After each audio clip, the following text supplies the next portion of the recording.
I'm really, really excited to welcome our next guest, Greg Arrowsmith, who is joining us to talk about some of the work he does. And first of all, I think we're going to see some of your work, Greg. Let's have a look and see what you do. My seat's up to be a little goal, but listen up to what you hold. It will all be well when you get old, but until that day arrives.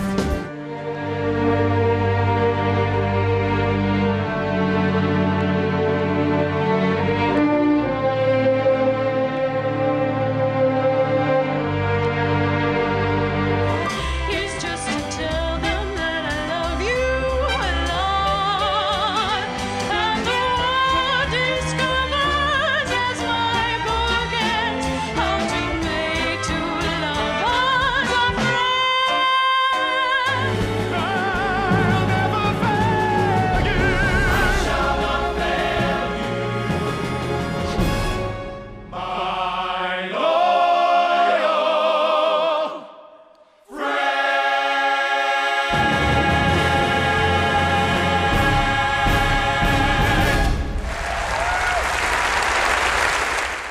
Wow, that's fantastic. I really enjoyed that. So can you tell us a little bit what some of the things we saw? What did we see then?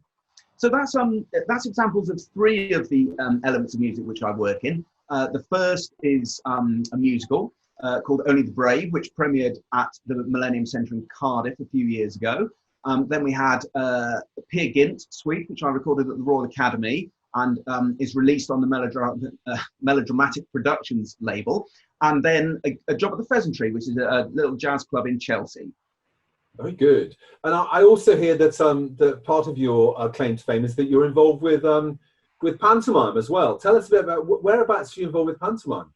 Well, that's been a part of my life for as long as I can remember, really. It was my first experience of theatre initially, and then it was my first professional job when I was 18. Snow White at the Yvonne Arnaud Theatre in Guildford, starring Bill Maynard and Anita Dobson. And almost every year since then, unless I happen to have been on a musical which runs over Christmas, I've always done it. And for the last 4 years, I've been lucky enough to do it at the London Palladium. So ever since they reopened the doors to pantomime there, I've conducted every single performance of pantomime at the London Palladium. That's really impressive. So I should ask this really, I suppose. What's your current role? What do you do, and what does it mean on a day-to-day basis? What is your job? Well, it's a kind of conglomeration of a lot of jobs, actually. I'm a musical director. That is, as far as the Inland Revenue are concerned, that is my job. But it covers a lot of bases. So sometimes it can be conducting a musical, sometimes it can be running a rehearsal, sometimes it can be teaching singing, theory, it can be working in schools. I've even played at Buckingham Palace. It can be basically anything. A musical director is it's kind of like a utility musician. That sounds really fascinating. And actually, I think many people watching this video will probably also have been to panto as their first theatre experience or musicals. So I think we respect that idea a lot. Can you tell us how you got to this? I mean, you didn't suddenly arrive as a musical director, I'm sure. So how did you get to this point in your career? What else have you been doing to get to this point? Well, in honesty, I'm not completely sure. It's certain that there's a lot of luck involved, and it's certain that there's a lot of hard work involved. My route has been slightly different to a lot of people because I'm actually self-taught. Wow. So I have no formal training, no degree. I didn't go to a conservatoire. I learnt to play the piano. I started when I was very, very young. I did have piano lessons so that I could get through my grades and so on, but I didn't take it any further. But I think my route has been through just playing continuously. So when I was 16, I had a little jazz band and we used to play around hotels and we did weddings. I used to play in old people's homes. I then used to go and play for the amateur dramatic shows in Retford, where I grew up. And that just kind of naturally led on to slightly bigger versions of those same things. Then when I was 20, I went on the ships for the first time as a band leader. And I did in total. Which ships are you talking about, Greg? Tell us, which ships? Well, I started off on the Ocean Majesty, which is, to call it a ship is a very generous description. It's kind of a bathtub with an engine in it. It's an old Greek vessel, 10,000 tons, only 500 passengers, tiny little thing. And I was there with a three-piece band. And I ended up eventually on Holland America Line, which, you know, huge, great 100,000-ton ships sailing around Hawaii and all that kind of stuff. But that's a really good training, the ships, because you get given new music every day, which you have to sight read in the afternoon at the rehearsal, and then perform in the evening, you know, in front of, you know, several thousand people. There's nowhere to hide. You get an hour's rehearsal for a 45-minute show, and that's it. So I did that for, I think 3 years in total. But I also worked on the circus in Scandinavia, on the biggest circus in Scandinavia, actually, which was a fantastic experience, because obviously when you're working with acts whose lives depend on split-second decisions, acrobats and aerial artists and even elephants. We had 9 Indian elephants on the circus, and they like things to be the same, and they like it to be consistent. And so that was an interesting job as well. Well, this is fascinating, because I was going to ask about whether you had a formal route. You clearly had a very informal route to the job, which is fantastic. I'm asking you all, I guess, the same question here. What do you think inspired you personally to pursue a career in music? It wasn't a conscious decision. It's something which I always knew. It never occurred to me I could do anything else. I think that's the thing. I played so many hours when I was younger, and all different kinds of music. It just seemed to happen. I know that's not terribly helpful for people wanting advice on a career path, but in a way, it is, because I did it by listening to music all the time, by playing music all the time, meeting other musicians all the time. And that's kind of how I ended up where I have. I've also been very lucky with the producers who I've worked for. One in particular, a producer called Michael Harrison, who produces all the work at the Palladium, and he's done a lot of musicals. He's a great believer in variety, and he's doing a lot to keep variety alive, hence the Palladium pantomimes. And so my kind of background very much suited this particular job, which has been a helpful connection for me to have. That's amazing. So you play the piano. Do you play other instruments as well? Yes, clarinet was actually my principal study. Piano is actually my second, but again, the same self-taught route. But a lot of my work nowadays is arranging, and you need to know quite a lot about instruments in order to arrange for them. So I could get by on quite a lot of instruments, at least enough to know what their restrictions are. Okay. It sounds like you've had a really exciting and varied career today, which is wonderful. I know many people say that it's all about talent, and I know people have to be talented. You've also already mentioned the fact that it's about hard work, which we also, I think most of us agree to that. Are there, what sort of challenges would you say, or barriers have you faced in your career so far? What sort of things have been especially difficult to overcome? Well, I mean, the hardest thing to keep on top of is the speed at which the business changes. So when I first started out, it would be you had a conductor at the front and an orchestra, and you had a company, and you had an assistant who looked after the ensemble, or somebody who looked after the kids in the show or something like that. And as the job has changed, the role of a musical director has changed. And now it's quite common that you'll have to conduct things from the piano, so you'll be doing both things at once. You may well be more in contact with the composer, the supervisors. You'll have a closer relationship with choreographers and directors, and it's actually managing all those other skills which nobody can train you for. That's fascinating, because partly I often talk to young people about the Iceberg Principle, which is above the waterline you get people who you recognize their name, their face, their voice. They sing, act, dance, or in front of a camera on a stage. But below the waterline, there's so many other career paths available. And it strikes me that what you've just outlined, that there are a whole raft of things that you do that maybe, if I was a young person thinking about a career in music, I wouldn't expect that. Now, has that happened to you simply by default because of the work you've done? So and this is evolved as you've progressed?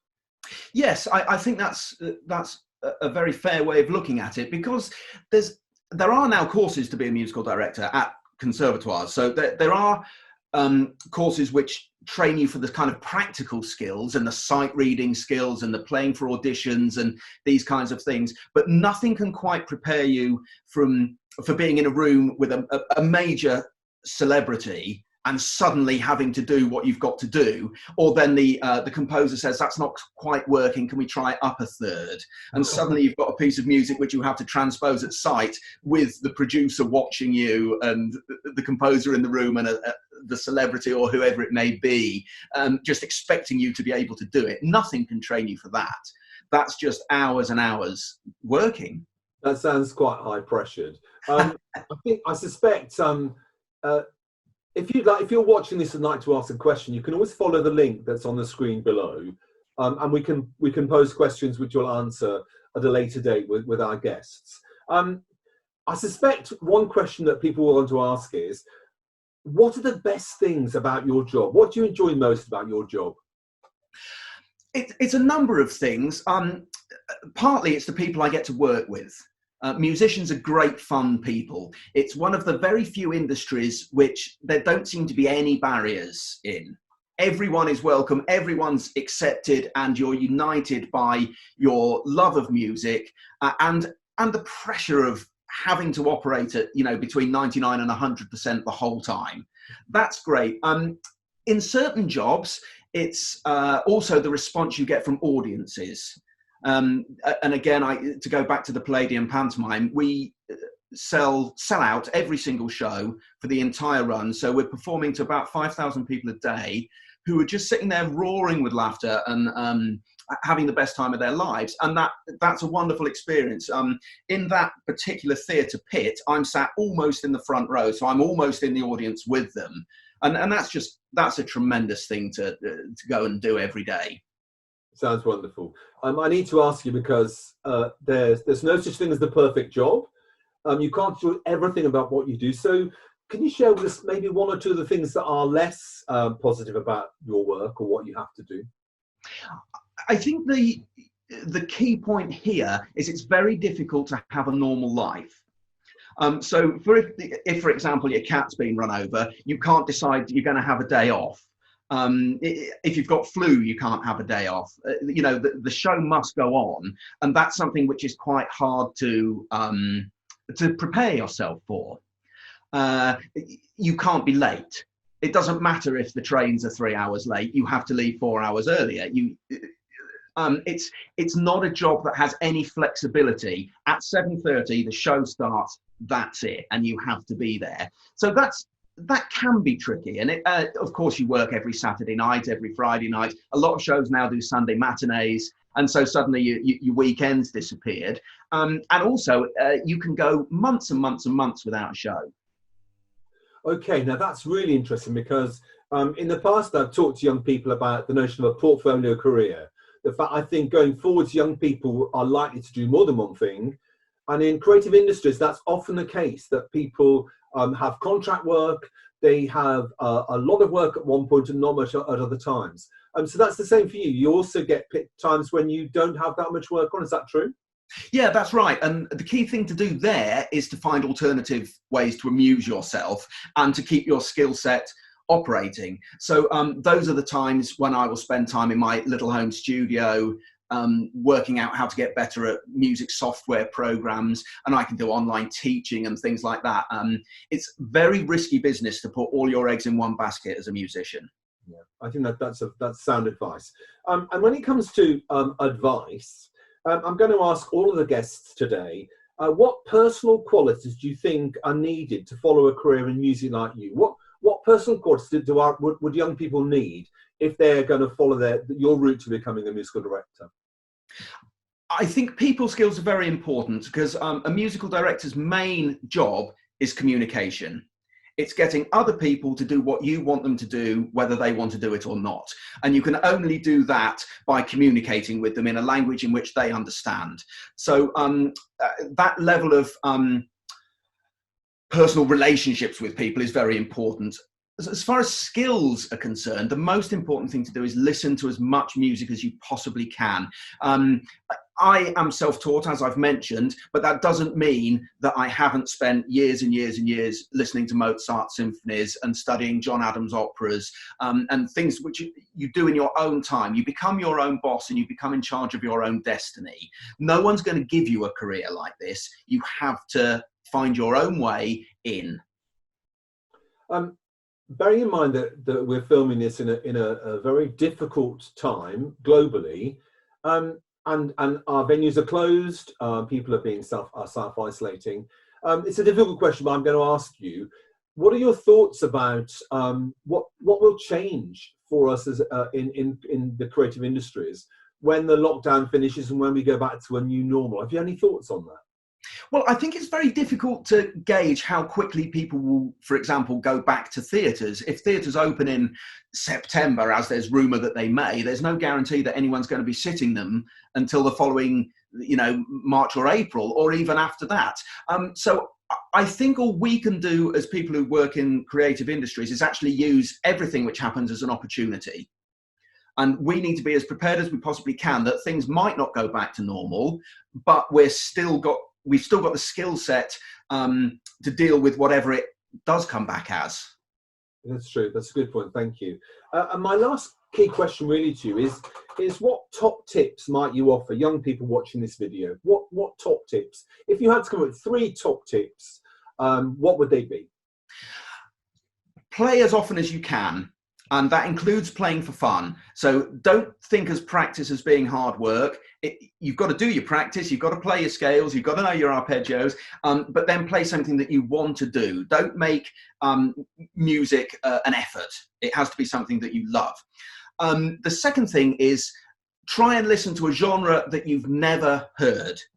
So if you love pop music, listen to jazz, just for a couple of days. If you love opera, listen to, I don't know, hip hop.